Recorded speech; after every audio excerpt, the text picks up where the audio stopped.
my name is Dylan, and I am a senior at Lanier High School. I'm really into FCA and cheer, and I'm going to be sharing something personal. Okay, not that personal, just personal because, I'm a person and it means something to me. What most people don't know is my last name is actually Lau. It's Chinese, while my family is mainly Filipino. My first name's a little different too, because Dylan is usually stereotyped as a boy's name. But I really like my name because it makes me feel unique and empowered, which is why it's kind of annoying whenever substitute teachers call me Dylan Leo. When someone uses my name and makes an effort to say it right, it lets me know that they actually see me and accept me for who I am. Maybe it doesn't sound like a big deal, but you can't really know me unless you know me as Dylan Lau. It's not just a name, it's personal.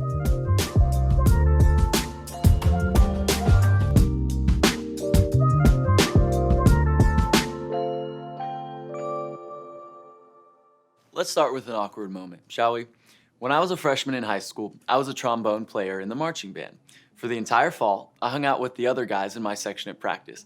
Most of them were older, but for me, that was kind of cool. Okay, it was really cool. And our trip that we took during fall break was something I had been dreaming about basically since middle school.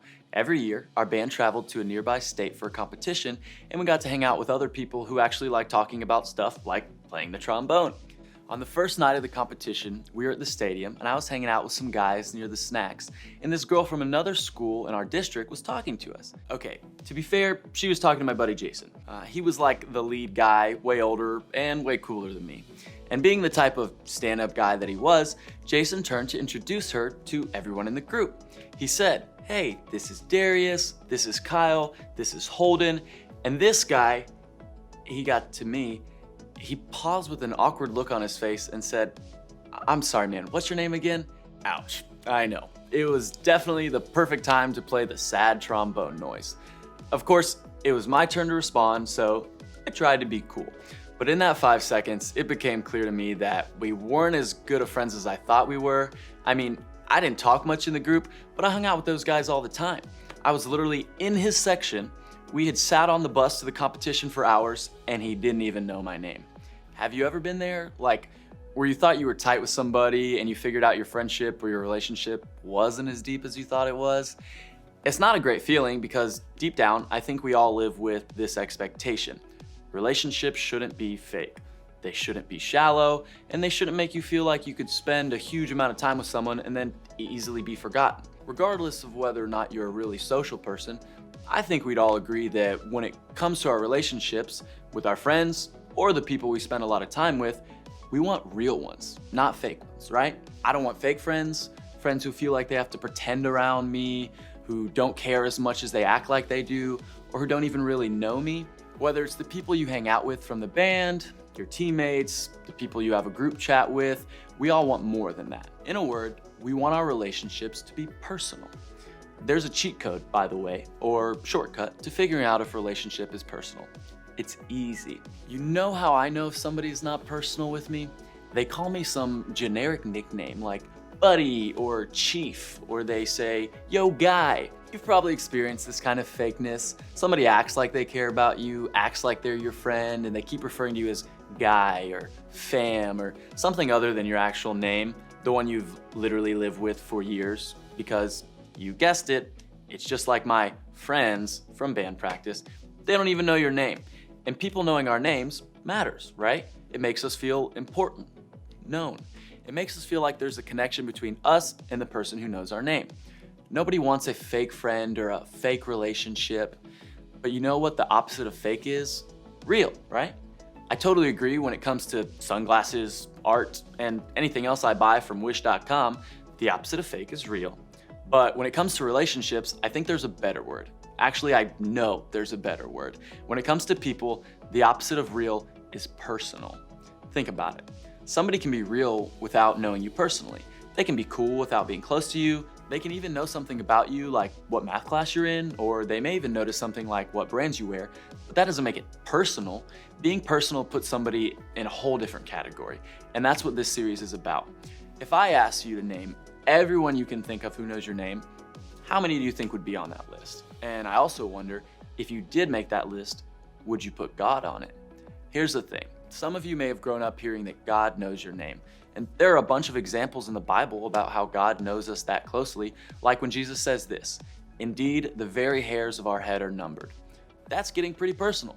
While we all might think it's a little strange to know how many hairs are on our heads, some of us struggle with the idea of God really knowing us. Maybe you feel like, does God really know me? Or is he more like that football coach that just says, hey buddy, for 4 straight years? But there can be a lot of reasons why you feel that way about God. You might feel like he doesn't seem personal because I can't see God and I can't hear him talk back when I do try to pray. Or maybe you don't really know much about God or even care much about God. So it feels strange to think that he'd know your name and care about you. Maybe you've met Christians who don't seem to care about getting to know you, so then why would God?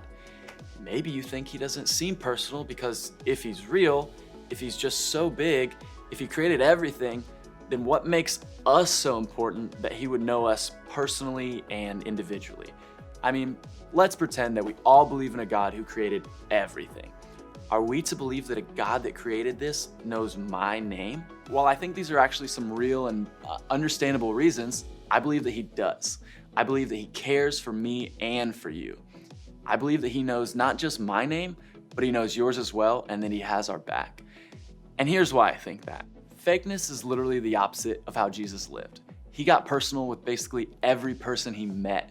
He knew their name and their story. One of those people who Jesus interacted with that helps me believe that God is a personal God who knows our names is a guy named Zacchaeus.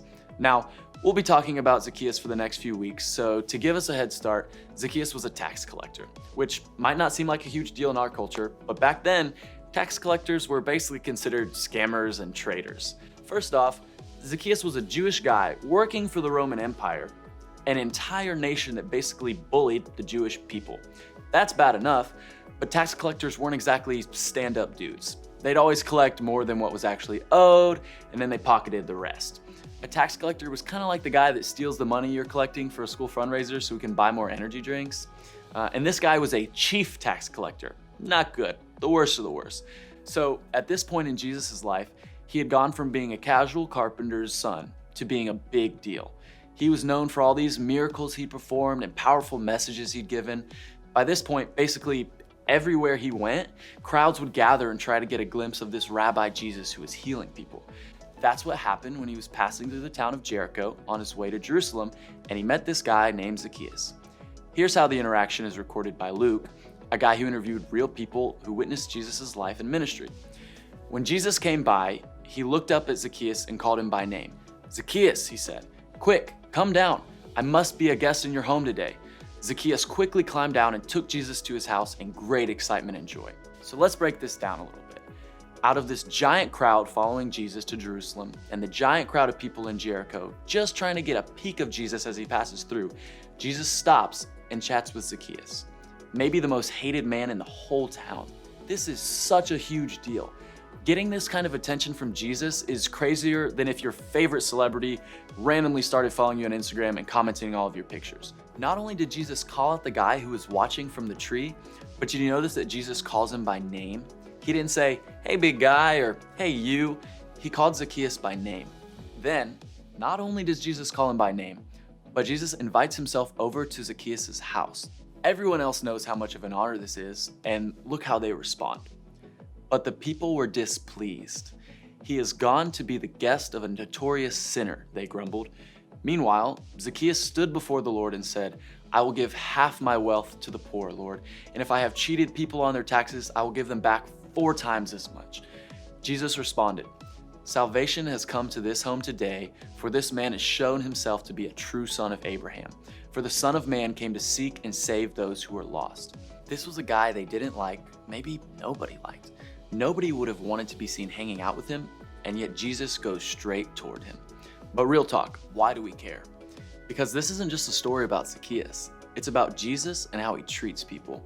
He paid attention to the guy on the sidelines, the guy who annoyed everyone else, the guy nobody was noticing, the guy I bet nobody cared to try to learn his name, the guy that Jesus made sure to know and use his name. And by the way, he does the same for you. Jesus knows your name too. This is how God sees us. Yes, he is the God that created the whole universe and everything in it. He is the God who has always been around and our brain can't even comprehend. He also knows you personally. Okay, All of this might feel a little ridiculous to you. Maybe the whole idea of faith feels a little cray, a little far-fetched. That's okay. Like Zacchaeus, the best thing for some of us to do this week is to find a way to see for ourselves what Jesus is like. Zacchaeus probably had no intention of totally changing his life when he first got up that tree, but he was just taking the first step towards seeing Jesus for himself. No matter what you think about God or faith or Christians, I want you to know this. It's personal because Jesus knows your name. For some people, that doesn't always sit well. You might have questions about faith. You might have doubts about that, and that's okay. But what would it look like for you to hop up in that tree to get a better look, to rethink or reimagine what God is like, to start asking some of those questions? Maybe those questions might sound like, what is God like really? What does God say about me? What does God say about the people around me? Basically, Jesus changed the way everybody thought about God. There's just something that happens when we recognize that this God of the universe is a personal God. It changed Zacchaeus' life.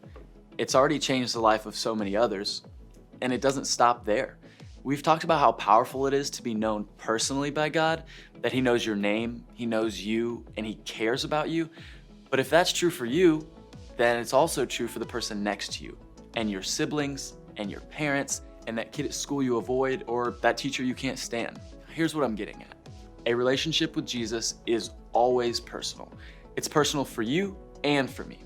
So let me ask this. How can we make it personal for others? Your piano teacher, your lacrosse coach, the person you know in science class, the girl who somehow always ends up in your group projects, the guy who gets on your nerves, your best friend's little brother, the guy who maybe forgot your name that one time. They all matter just like you. And here's why that's a big deal. The people around you may not know God cares about them personally until you care about them personally. The best way to do this may start with some of the easiest steps you've ever heard. First, learn their names. Simple, right? Second, learn the right way to pronounce their name. Here's something you should know. If your name is something like John, you may not have experienced something like what I'm about to tell you, and this is a bigger deal than you may think. You know how annoying it is when someone writes your name wrong on your Starbucks cup? Or that substitute teacher who reads your name off a roster in a super weird way? Now, imagine that happening every day or every week times 10. Awful, right? Third, use their name when you see them. I get it, this seems so basic, but that's why it's a big deal. Knowing someone's name is the absolute simplest thing we can do to communicate that someone matters. And if someone feels like they don't matter, it can also have a huge impact. So an easy way to do this is with people younger than you. Think about a couple years ago. What if you had some upperclassmen who genuinely took interest in you and your life? How would that have made you feel? Upperclassmen, do that for some freshmen or sophomores. Freshmen and sophomores, find some middle schoolers you can invest in or at least begin to call by name. We have a personal God. He happens to be a personal God who is also mind-blowingly powerful, ridiculously creative, and overly graceful. But He still knows your name and He calls you by it. One of the greatest ways that we can point people to this kind of personal God is by modeling what it looks like to be personal with others. That's why we have small groups, by the way. We believe every person here is loved and known personally by Jesus, and because of that, we want you to always have a group of people who know you personally, who know your name and know your story. No one should come in the door and feel like they don't fit in or nobody knows them. Jesus always made it personal with the people around Him. And you can too, by simply knowing their name.